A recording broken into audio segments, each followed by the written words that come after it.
Olá, está começando mais um GC Online. Estamos muito felizes em estar mais uma semana aqui compartilhando a palavra de Deus e falando aqui com você sobre os textos dos nossos momentos de GC. E a gente quer muito que vocês possam usá-los, né, como inspiração, como algo que um instrumento de estudo, para que ali no momento que você estiver com o seu grupinho, a palavra de Deus venha a ser cada vez mais, né, falada de maneira clara e com bastante conteúdo, né, gente? Que líder de GC tem que estudar a Bíblia, viu? Amém. Amém, igreja?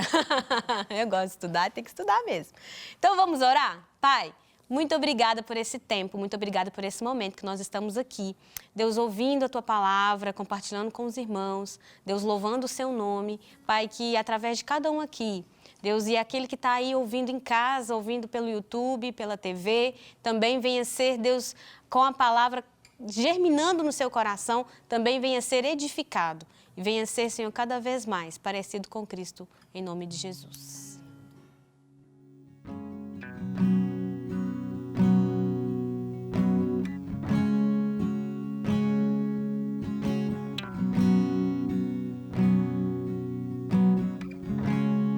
Porque dele, por ele,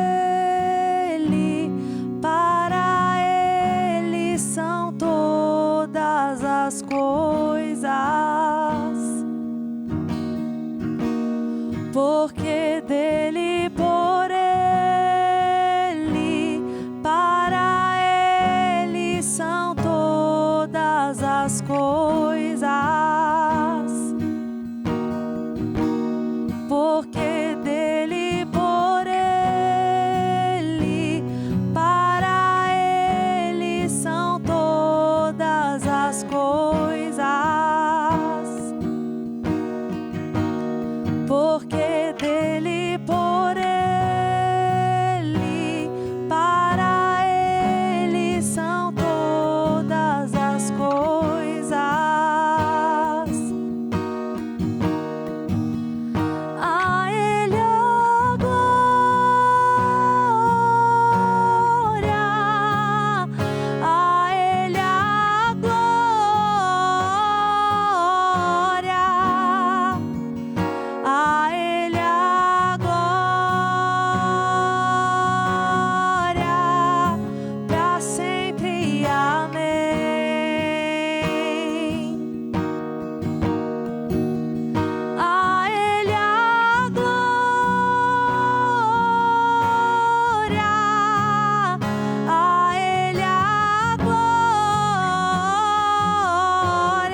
para sempre. Amém.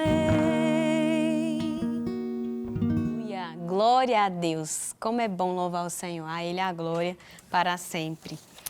Irmãos, vamos abrir então em Romanos 11 ao 24. O tema de hoje é o plano de Deus para um povo. Em continuidade, né, a gente conversando aqui sobre a história de Israel, vamos falar um pouquinho mais sobre isso e vamos ler então Romanos 11, do 11 ao 24, que diz assim: Então pergunto, será que tropeçaram para que ficassem caídos? De maneira nenhuma, mas pela transgressão deles, a salvação chegou aos gentios, para provocar ciúme em Israel.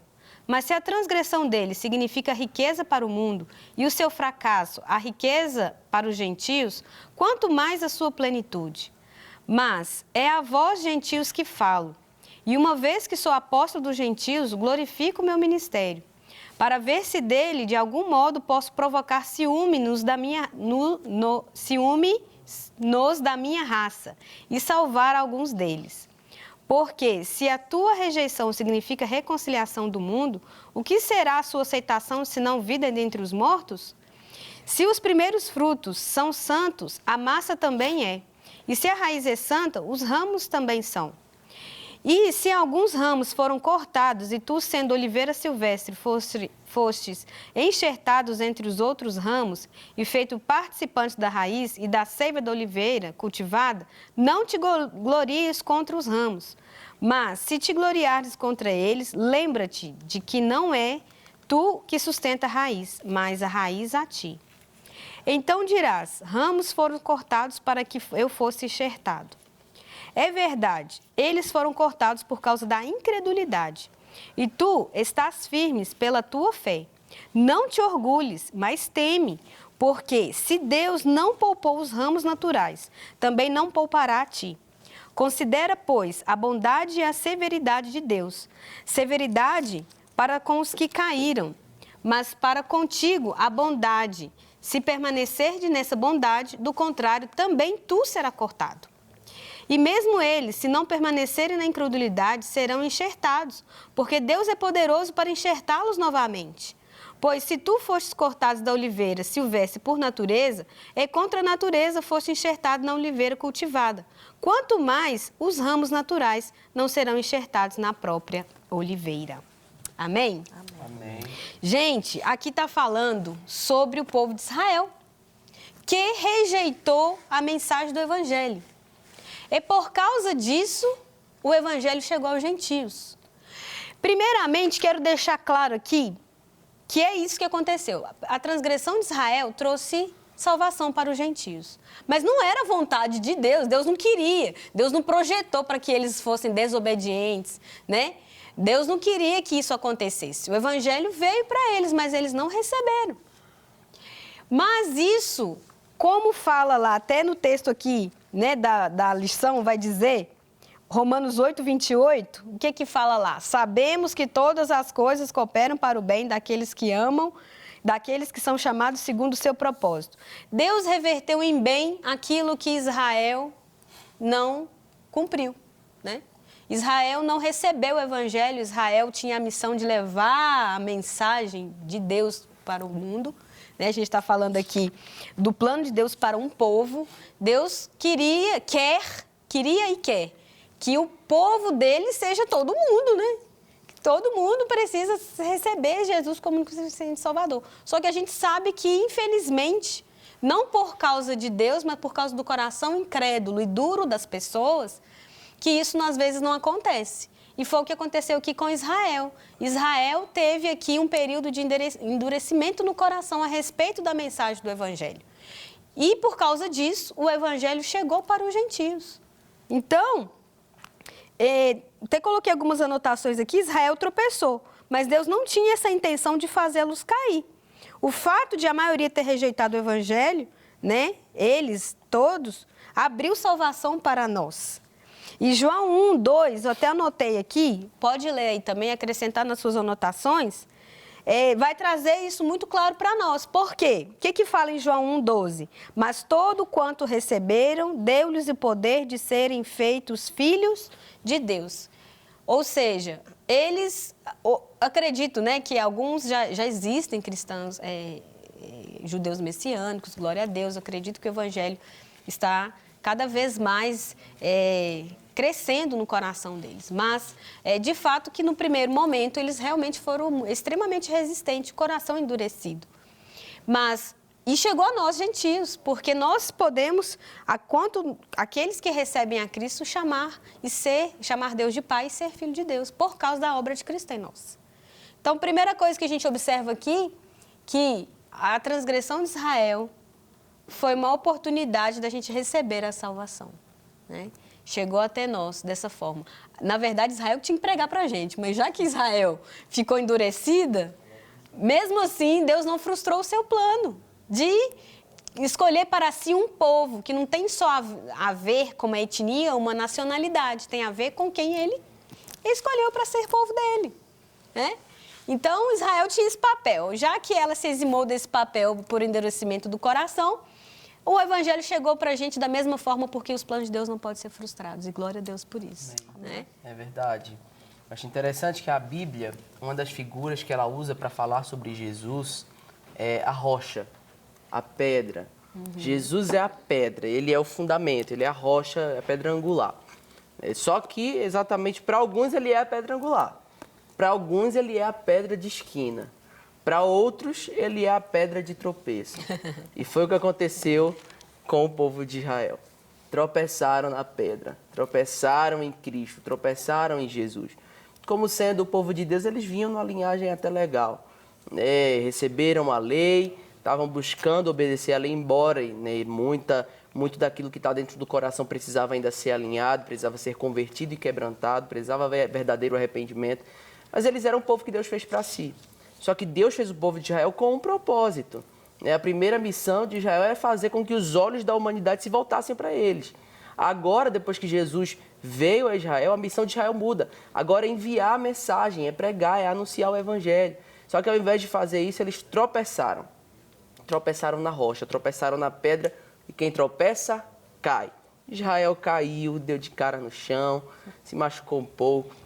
Creio que Deus ainda há de levantar Israel.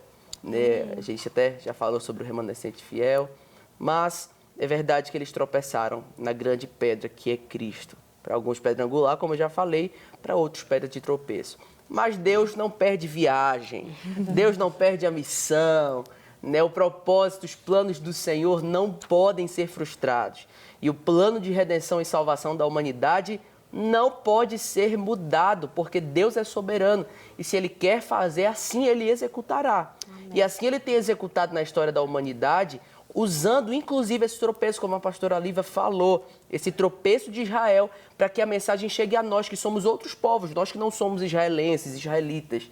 Nós que somos, temos outras nacionalidades, outras etnias, o Evangelho tem chegado a nós, porque o nosso Deus é poderoso para transformar aquilo que é tropeço em queda, em bênção. A pastora Olivia também citou Romanos 8:28, que diz que todas as coisas cooperam para o bem daqueles que amam a Deus. Eu gosto muito do comentário do John MacArthur sobre esse texto, e ele fala que Deus usa as nossas quedas, arranhões, inclusive o pecado. Aquilo que está no nosso passado, que foi um pecado que a gente cometeu, depois que nos arrependemos, pode ser usado pelo Senhor, inclusive como um testemunho de cura, de libertação, de transformação, para que o nome dele seja glorificado em nós e através de nós, que outras pessoas conheçam, outras pessoas que também estão caídas, também estão com a cara no chão, sejam levantadas pelo poder do Evangelho de Cristo Jesus.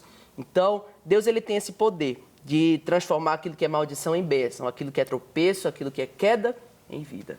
Amém.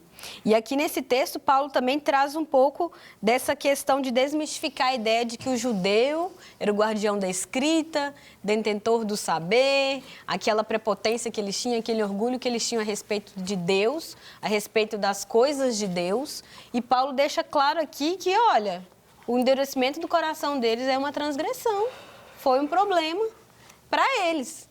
E por causa disso, eles foram cortados. Mas é tão bonito porque Deus, ele fala através da escrita de Paulo, inspirado pelo Espírito Santo, que é possível com que eles voltem novamente se eles crerem também. E também é possível aqueles que foram enxertados na oliveira, que é a igreja, né? A oliveira verdadeira, que é Cristo, que é a igreja, a totalidade de todos, judeus e gentios juntos, Deus quer todos para si. Também é uma realidade que, beleza, então eu vou me vangloriar, porque, os judeus, lá, eles achavam que era tudo, eram os top, e agora eu que estou enxertado, então agora eu estou acima, de jeito nenhum.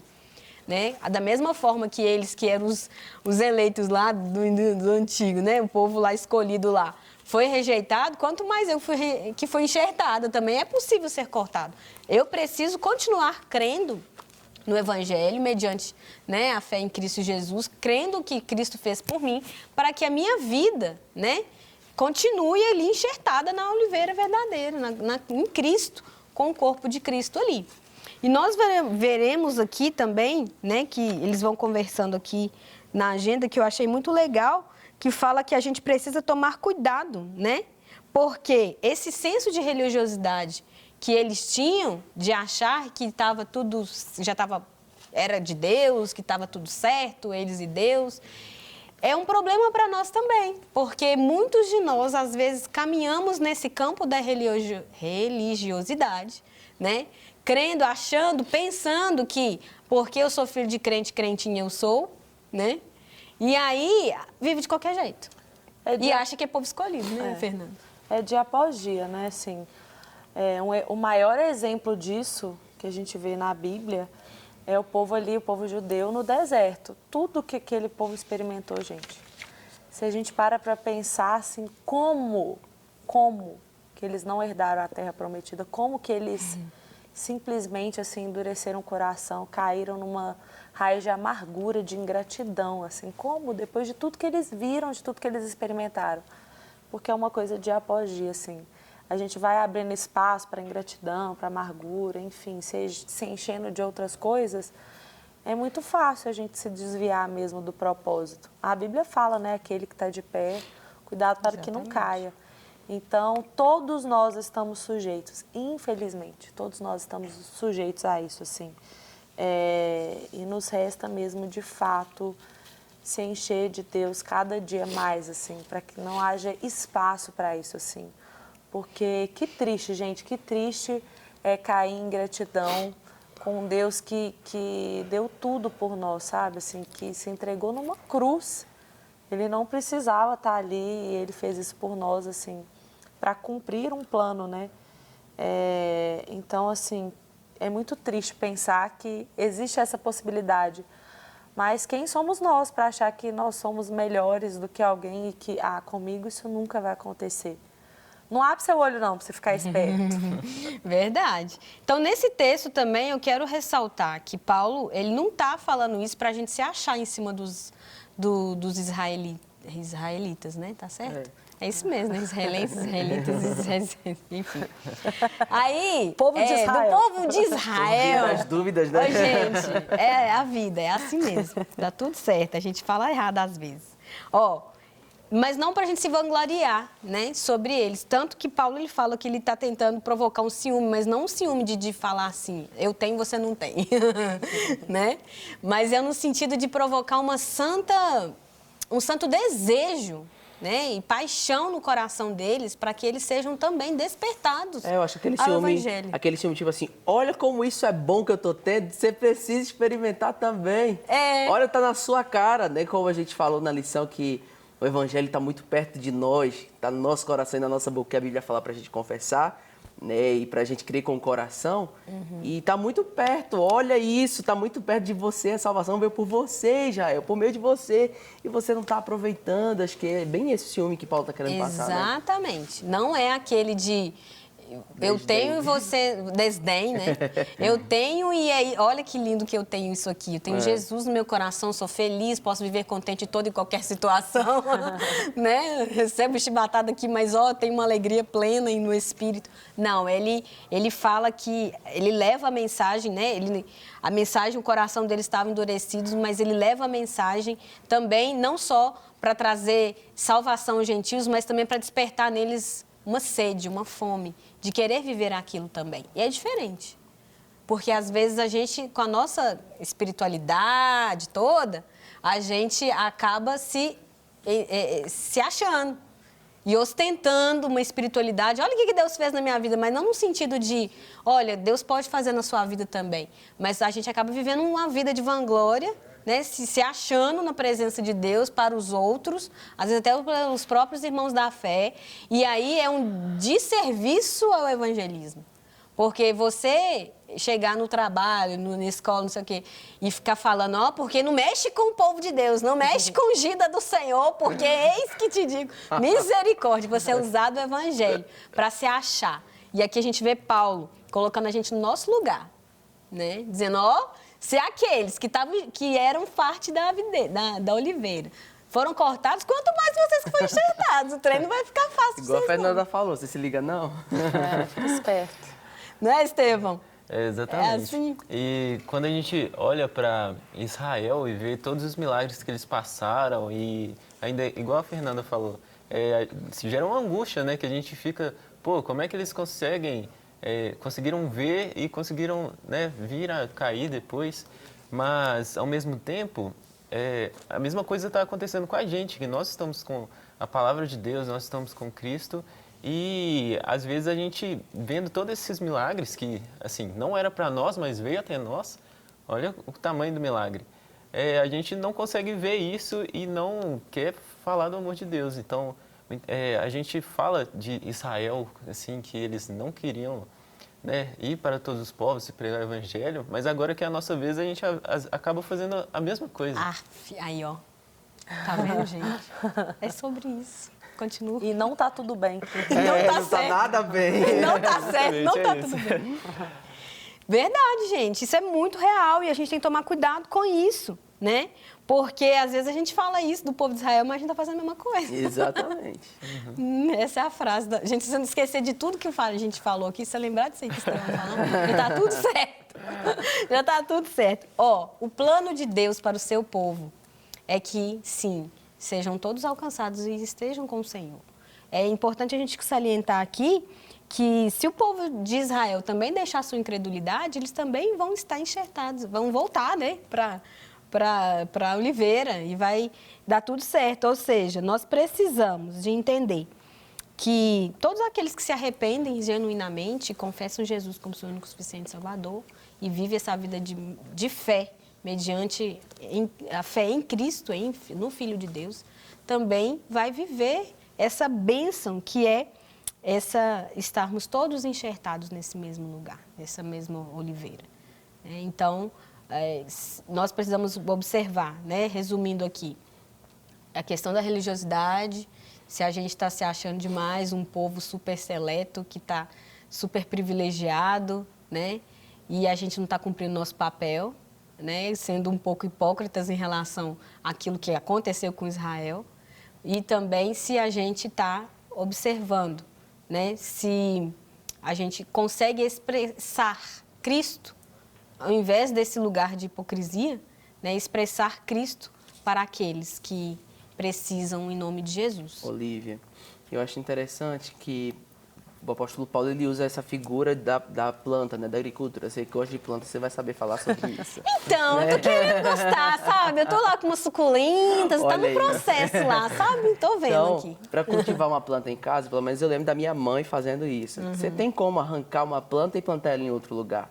Você tem como tirar ela, né, e depois plantar ela novamente. Sim. Então eu vejo que aqui Paulo ele fala muito isso a respeito do povo de Israel. Não é porque eles foram arrancados que eles não podem ser recolocados. Sim. Que eles não podem ser resgatados. Ainda há uma esperança. Porque ele, como é o tema da nossa lição, ainda há um plano divino sobre a vida deles. Sim. O tema da lição é o plano de Deus para um povo. Deus tem um plano sobre Israel. E assim como ele arrancou, ele pode recolocar. Ele pode replantar e fazer florescer. Pode realinhar o coração e as motivações. Eu creio nisso demais. Deus nos adotou para esse povo também, para a gente estar junto. Sim. E eu creio que o plano de Deus não vai ser frustrado, né? Corações vão ser rendidos ao Senhor em nome de Jesus. Para aplicação, olha só, isso aqui que a gente conversou. Todo o senso de religiosidade caído pode nos levar a ruínas. Temos uma prática comum de tratarmos o ativismo religioso. Isso aí é muito perigoso. programações e eventos da nossa igreja como substituição em nossa relação com Deus. Ledo engano. Você acha que é possível estar na igreja de Cristo sem ser de Cristo? Sim. Aprendemos que nem todo Israel é filho e nem todo gentio é salvo, né? Então, ser de berço cristão não é garantia de céu, né? Eu preciso de viver um relacionamento íntimo e ativo com o Senhor. E a gente viver assim, às vezes nós cristãos entramos num lugar de servir, de um ativismo ministerial, e a gente acha que está tudo bem, não ora, não lê a Bíblia, não tem disciplina espiritual, não faz jejum, não faz nada, mas eu estou aqui fazendo as coisas para Deus. E a gente tem que ficar esperto, porque nem todo Israel é israelita e nem todo gentio vai ser salvo. A gente tem esse privilégio de viver a vida da salvação, mas precisamos desenvolver a nossa salvação, que é viver uma vida prática da palavra. A salvação já está garantida em Cristo Jesus mediante a fé. Mas se a gente vai deixando, né, a vida levar, e aí o que vai virar? A vida leva eu não vou com Jesus. Exatamente, Jesus vem e a gente fica, né? E isso não é o que nós precisamos viver, e não devemos viver esse tipo de coisa. O plano de Deus não vai ser frustrado nem na minha vida, nem na sua vida, em nome de Jesus. Amém? Vamos crer que o Senhor está no controle da história, de todas as coisas, mas nós temos uma responsabilidade de viver o Evangelho genuinamente, de caminhar em assertividade. Não me vangloriar por aquilo que eu recebi de Deus, mas eu viver aquilo com tanta intensidade para que as pessoas lá fora tenham um santo ciúme de, olha, essa alegria que você tem. Quantas vezes a gente já ouviu isso, né? Nossa, você tem uma coisa diferente, o que você tem? Eu quero isso que você tem. Isso é o quê? É provocar no outro uma sede, uma fome da presença de Deus. É isso que o sal faz. A gente falou no último programa, né? O que o sal faz? O sal, ele produz sede, produz tempero, o ambiente muda. Onde nós chegamos, onde o povo de Deus chega, precisa haver essa mudança no lugar, no ambiente e também na sede das pessoas. Amém? Pai, muito obrigada, Senhor, porque os teus planos não vão ser frustrados na nossa vida, nem na vida do meu amigo, do meu irmão que assiste esse programa. Pai, que o Senhor venha estar abençoando, Deus, cada um nos seus lares, que o Senhor venha estar testificando essa palavra no nosso coração. Pai, nós somos enxertados à oliveira. Pai, nós queremos sim que o plano do Senhor se concretize no nosso coração, na nossa mente. Pai, ativa a nossa fé para que dia a dia nós venhamos viver o Evangelho genuíno. Em nome de Jesus.